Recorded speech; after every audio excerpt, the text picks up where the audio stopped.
Welcome to current affairs. आज है 6 सितंबर 2020 और 6 सितंबर 2020 से करेंट अफेयर्स के जितने भी क्वेश्चंस बनेंगे हम लोग इस वीडियो में देखने वाले हैं। और करेंट अफेयर्स से जितने भी इंपॉर्टेंट फैक्ट्स होंगे उसको भी हम लोग इस वीडियो में देखेंगे जो कि एग्जाम पॉइंट ऑफ व्यू से इंपॉर्टेंट होंगे। तो सबसे पहला क्वेश्चन देखते हैं कि किस बैंक ने होम उत्सव की शुरुआत की है। ऑप्शन है state bank of India, ICICI bank of India, bank of India और सेंट्रल बैंक ऑफ इंडिया। तो इसमें से जो करेक्ट आंसर होगा वो हो जाएगा आपका ICICI बैंक ऑफ इंडिया। अब ICICI बैंक यहाँ पे आया है तो ICICI बैंक से रिलेटेड हम लोग कुछ फैक्ट्स भी देखेंगे। तो जैसे सबसे पहले देखते हैं कि होम उत्सव आखिर है क्या।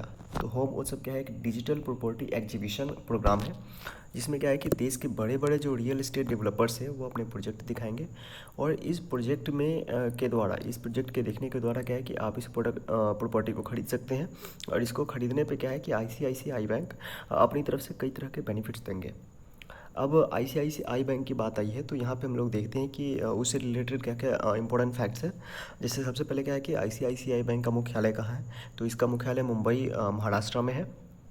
ICICI बैंक के MD और CEO कौन है, तो ये संदीप बख्शी है। और ICICI बैंक के टैगलाइन क्या है, तो हम है ना ख्याल आपका। तो ये भी आपको ध्यान रखना चाहिए, ये भी एग्जाम पॉइंट ऑफ व्यू से इम्पोर्टेंट है। अब सेकंड क्वेश्चन की तरफ हम लोग बढ़ेंगे कि राष्ट्रीय पोषण सप्ताह कब मनाया गया है।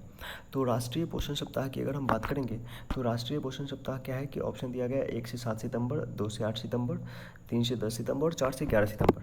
तो इसका करेक्ट आंसर जो हो जाएगा 1 से 7 सितंबर, यानी कि फर्स्ट हो जाएगा, यानी कि फर्स्ट ऑप्शन इसका क्या हो जाएगा 1 से 7 सितंबर। तो अब हम लोग देखते हैं कि आखिर राष्ट्रीय पोषण सप्ताह मनाया क्यों जाता है, इससे आखिर क्यों राष्ट्रीय पोषण सप्ताह हर साल मनाया जाता है। तो सबसे पहले क्या है कि लोगों के बेहतर स्वास्थ्य और भलाई के लिए, लोगों को जागरूक करने के लिए क्या है कि प्रतिवर्ष 1 से 7 सितंबर तक क्या है कि राष्ट्रीय पोषण सप्ताह मनाया जाता है, ताकि लोगों को पता चल सके कि स्वस्थ एवं स्वच्छ भोजन का या फिर क्या है कि क्या महत्व है उनके जीवन में। तो आइए हम नेक्स्ट क्वेश्चन की तरफ बढ़ते हैं। तीसरा नंबर क्वेश्चन क्या कहता है कि किस राज्य की सरकार ने गंदगी भारत छोड़ो अभियान शुरू किया है।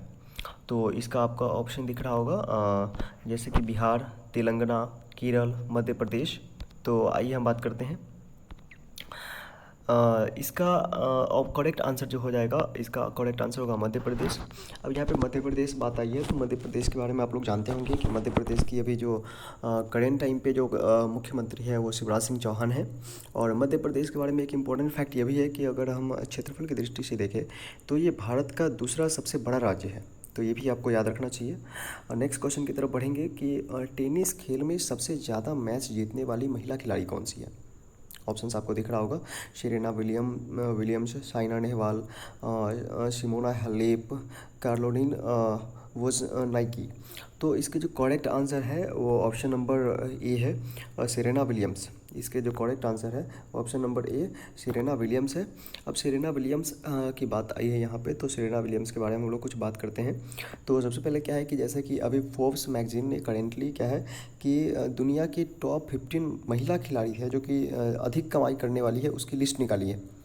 तो आइए उस लिस्ट में देखते हैं कि सबसे पहले नंबर पे कौन है। तो सबसे पहले नंबर पे यही अमेरिकी टेनिस खिलाड़ी क्या है, सेरेना विलियम्स, जो कि क्या है कि पहले स्थान पे रही है।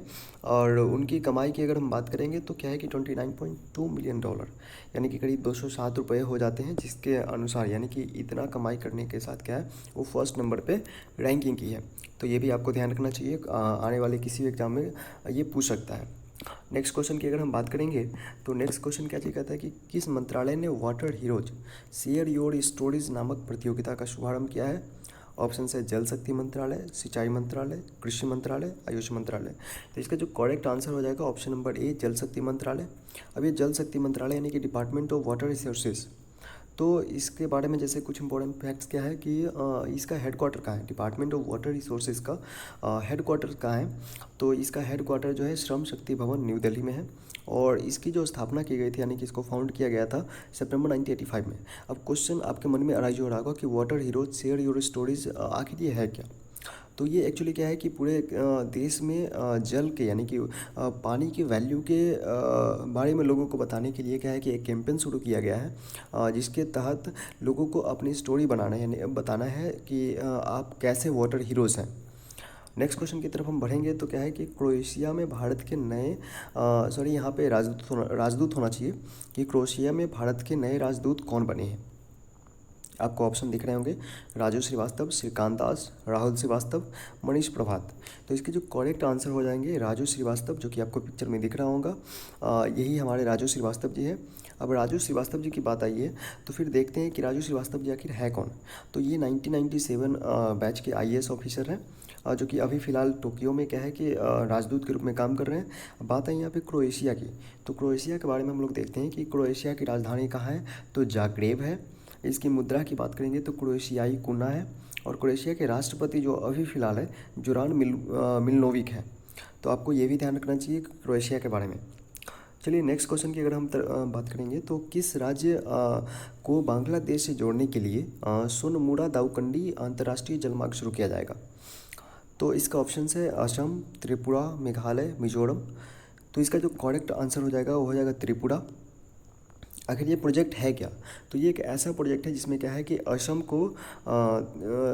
को क्या है कि बांग्लादेश से जोड़ने के लिए, यानी कि क्या है कि असम को बांग्लादेश से जोड़ने के लिए एक क्या है कि वाटरवे का निर्माण किया जा रहा है, जो कि जिसका क्या है कि टोटल लेंथ जो है जिसका टोटल लेंथ हो जाएगा 90 किलोमीटर। और उसके बाद क्या है कि इसकी जो अब यहाँ पे बांग्लादेश की बात आई है, तो बांग्लादेश की बात आई है तो यहाँ पे बात करेंगे कि बांग्लादेश का क्या है कि राजधानी कहाँ है, तो ढाका है। उसकी करेंसी क्या है, तो बांग्लादेशी टका है। ये भी आपको याद रखना चाहिए बांग्लादेश के बारे में। और यहाँ पे आप लोग देख रहे होंगे कि बांग्लादेश यहाँ पे आया हुआ है। तो बांग्लादेश का जो एक जगह है वो है क्या है कि दाऊकंडी, और अपने भारत का जो त्रिपुरा की जो एक जगह है जो कि क्या है कि सोनमुड़ा, ये दोनों को जोड़ने के लिए यहाँ क्या है कि 90 किलोमीटर लंबा मार्ग बनाया गया है, जल मार्ग बनाया गया। नेक्स्ट क्वेश्चन की तरफ बढ़ेंगे कि भारत ने रूस के साथ किस नई राइफल की निर्माण की मंजूरी दी है। तो ऑप्शंस आपको दिख रहा होगा AK-47, AK-203, AR-30, AR-15। इसके जो करेक्ट आंसर हो जाएंगे AK-203 हो जाएगा। अगर AK-203 जो राइफ़ल है इसकी हम बात करेंगे तो इसका जो फायरिंग रेट है 700 राउंड्स पर मिनट है, यानी कि 1 मिनट में क्या है कि 700 राउंड्स ये क्या कर सकता है कि फायर कर सकता है। इसके अलावा यहाँ पे क्या है कि भारत और रूस की बात आई है, तो रूस की हम बात करेंगे तो रूस के जो अभी करंट टाइम पे प्रेसिडेंट है वो व्लादिमीर पुतिन है। अगर रूस की कैपिटल की बात करेंगे तो मॉस्को है। और इसके करेंसी की बात करेंगे तो क्या है कि रशियन रबल है।